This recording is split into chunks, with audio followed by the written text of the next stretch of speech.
Halo Sobat Cuan, jumpa lagi dengan saya di Cerita Saham. Saya ucapkan selamat pagi, selamat siang, selamat malam dimanapun Sobat Cuan menonton video ini. Pada video kali ini saya akan cerita saham IPO Area yang akan listing pada bulan depan. Setelah 1 bulan kita puasa dari yang namanya saham IPO, di bulan Maret sama sekali tidak ada saham IPO, dan akhirnya ada lagi saham IPO yaitu IPO Area yang akan listing pada bulan April. Ada 7 hal yang akan saya bahas mengenai Area. Yang pertama menganalisa latar belakang perusahaan dan tujuan IPO-nya. Lalu menganalisa neraca, laba rugi, arus kas, valuasi, underwater, dan yang terakhir kesimpulan. Pertama kita akan masuk ke bagian background perseroan. Perseroan didirikan pada tahun 2010, di mana perseroan merupakan penyedia layanan data center. Ini sebenarnya hampir sama dengan DCII, Edge yang sudah listing di Bursa Efek kita. Dengan rekam jejak yang baik, perseroan selalu mampu memberikan layanan infrastruktur data center yang andal, aman, dan terpercaya dengan menjamin Service Level Agreement atau SLA sebesar 99,9% atau hanya 95 menit downtime dalam setahun. Secara historis, perseroan mencatatkan 100% uptime setiap tahun sejak perseroan beroperasi. Saat ini perseroan memiliki 3 data center yang 3 lokasi berbeda. Yang pertama ada di area 31 Cimanggis, Gedung Cyber, dan yang terakhir Gedung Tifa. Dengan mendapatkan pasokan listrik sebesar 25 MW. Sampai dengan diterbitkannya prospektus ini, kegiatan usaha yang dijalankan perseroan saat ini adalah jasa penyewaan colocation atau data center dengan menawarkan layanan jasa utama berupa rack colocation, secure cage, dan data hall, teleport facility, dan coworking office space.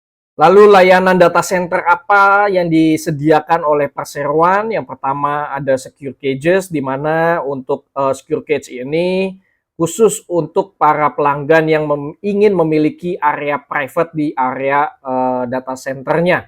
Lalu yang kedua di sini ada raw colocation, di mana ini bebarengan dengan pelanggan lain data servernya. Lalu yang ketiga ada data hall. Lalu selain daripada data center, perseroan juga melakukan usaha atau lini bisnis di teleport facility, fasilitas yang dapat disewa oleh pelanggan berupa area dengan luasan tertentu tergantung pada kebutuhan pelanggan untuk menempatkan antena stasiun bumi milik pelanggan di area roof gedung area 31 Cimanggis Data Center. Lalu yang terakhir, perseroan juga menjalankan bisnis office space. Untuk data center sendiri ini ada 3 jenis. Yang pertama enterprise data center, yang kedua colocation data center, dan yang terakhir hyperscale data center. Dan perseroan ini masuk dalam golongan yang kedua, colocation data center. Merupakan perusahaan yang menawarkan penyewaan space data center dengan dilengkapi dengan fasilitas pendukung.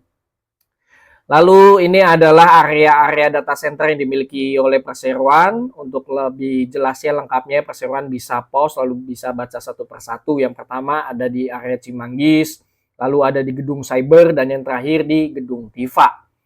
Untuk kapasitas rak yang disediakan perseroan sebenarnya ini masih banyak, khususnya di area 31 Cimanggis ini ketersediaannya masih ada 56 rak.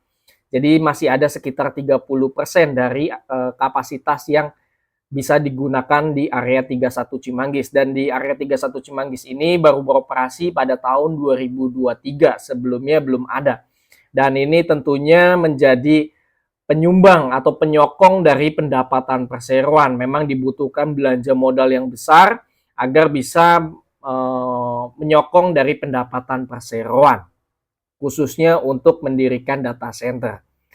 Lalu untuk pendapatan terbesarnya tentunya perseroan mendapatkan pendapatan terbesar dari jasa data center, ini menyumbang 92,5%, dan sisanya ini lain-lain menyumbang 7,4%. Pendapatan utama perseroan bersumber dari jasa data center. Selain itu pendapatan lain-lain perseroan bersumber dari jasa teleport, office space yang sebelumnya sudah saya singgung juga, business continue plan, dan disaster recovery plan.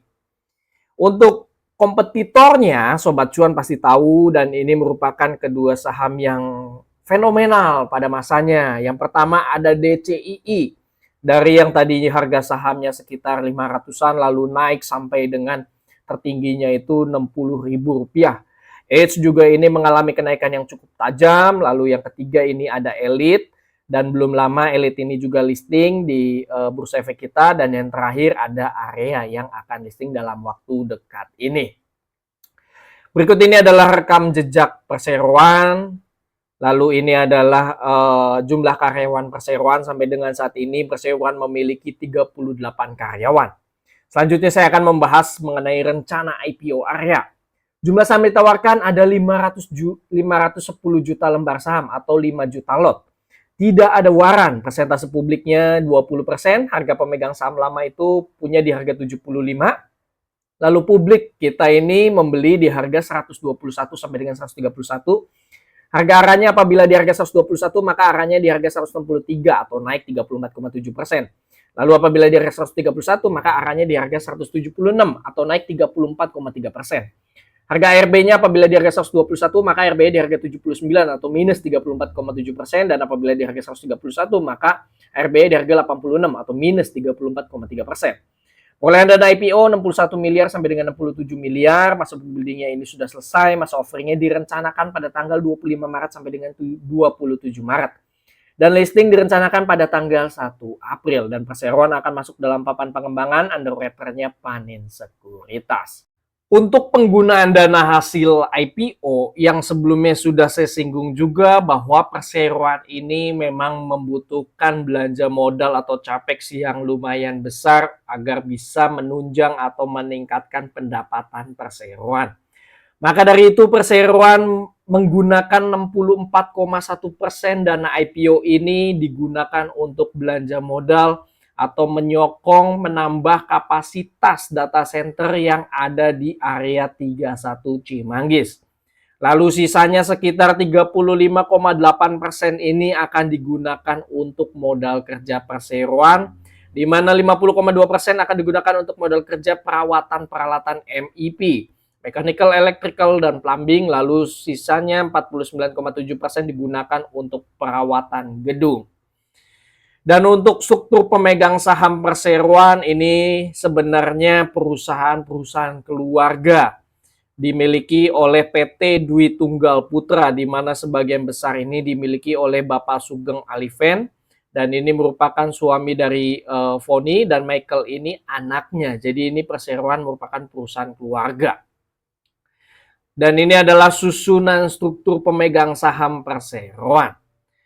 Untuk lock-up period, ini ada lock-up period.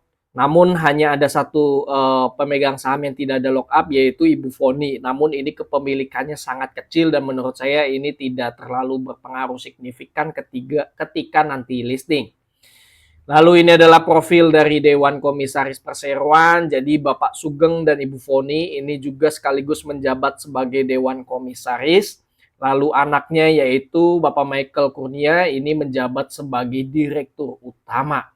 Selanjutnya saya akan menganalisa neraca perseroan. Pertama dari total aset perseroan. Di sini terlihat adanya kenaikan yang signifikan dari tahun 2021 8,9 miliar jadi 167 miliar di tahun 2022. Tentunya kenaikan dari total aset ini disumbang karena adanya suntikan modal. Lalu di tahun 2023 per kuartal 3 di sini total asetnya 221 miliar dan penyumbang terbesarnya dari aset tetap ini sebesar 194 miliar. Yang sebelumnya sudah saya bahas juga bahwa memang sebagai perusahaan data center ini membutuhkan capex atau belanja modal yang lumayan besar untuk menunjang atau menyokong pendapatan perseroan. Terlihat di tahun 2022 perseroan meningkatkan belanja modalnya sampai dengan 123 miliar rupiah. Lalu di 30 September 2023 ini sampai dengan 75 miliar rupiah. Untuk liabilitas di sini adanya kenaikan, namun per 2023 ini adanya penurunan. Tahun 2021 liabilitas 3,6 miliar, namun di sini ada kenaikan yang signifikan di tahun 2022 karena adanya utang lain-lain pihak berelasi sebesar 63,4 miliar. Lalu adanya uang muka setoran modal sebesar 93,5 miliar rupiah. Maka dari itu total liabilitasnya menjadi 160 miliar rupiah. Dan per September 2023 ini, berhubung sudah tidak adanya uang muka setoran modal dan juga utang lain-lain pihak berelasi ini sudah dikonversi jadi saham, sehingga total liabilitas perseroan ini turun jadi 60 miliar. Meskipun perseroan akhirnya mengandalkan utang bank, yang sebelumnya perseroan tidak ada utang bank. Namun per 2023 ini perseroan ada utang bank 35,9 miliar untuk menyokong dari belanja modal perseroan. Untuk pinjaman bank jangka pendek dan jangka panjang, perseroan mendapatkan fasilitas kredit dari Bank Multi Arta Sentosa atau Bank Mas dengan plafon sebesar untuk jangka pendek 4,7 miliar dan bunganya 11,5%. Lalu untuk jangka panjangnya ini sisa 35,9 miliar rupiah. Untuk ekuitasnya, nah Sobat Cuan bisa lihat di sini ekuitasnya adanya kenaikan yang signifikan, khususnya di bagian modal ditempatkan dan di store, dari yang tadi 300 juta jadi 152 miliar rupiah. Maka dari itu ekuitas perseroan di sini mengalami kenaikan yang signifikan, dari yang tadi 7,5 miliar jadi 160 miliar rupiah. Hal ini dikarenakan adanya konversi utang jadi saham dan juga suntikan modal. Selanjutnya saya akan membahas mengenai laba rugi perseroan. Pertama dari sisi pendapatan, di sini terlihat cenderung stagnan dari tahun 2020 sampai dengan tahun 2022. Dan untuk pendapatan 2023 ini mengalami kenaikan yang signifikan, sehingga untuk full year di 2023 ini memecah rekor atau jauh lebih tinggi dibandingkan dengan pendapatan perseroan di tahun sebelumnya. Dan untuk penyumbang terbesar pendapatan perseroan, sayangnya di sini adanya pendapatan yang didapatkan dari pihak berelasi sebesar 10,7 miliar. Ini menjelang IPO, padahal sebelum-sebelumnya ini tidak ada pendapatan dari pihak berelasi. Dan untuk per 2023 ini pendapatan terbesar dari PT Dwi Tunggal Putra, dan ini sebagai pemegang saham perseroan. Dan di sini padahal di tahun sebelumnya ini tidak ada pendapatan dari pihak afiliasi. Untuk laba bersih perseroan untuk di 2023 full year-nya apabila diproyeksikan ini justru mengalami penurunan dibandingkan dengan tahun sebelumnya. Untuk kita melihat membandingkan dengan beberapa kompetitor khususnya di DCI, Edge dan Elite, terlihat bahwa area ini sebenarnya skala untuk data centernya masih kecil. Karena pendapatannya di sini paling kecil sebesar 30 miliar, bahkan Elite pendapatannya ini sudah menyentuh 229 miliar.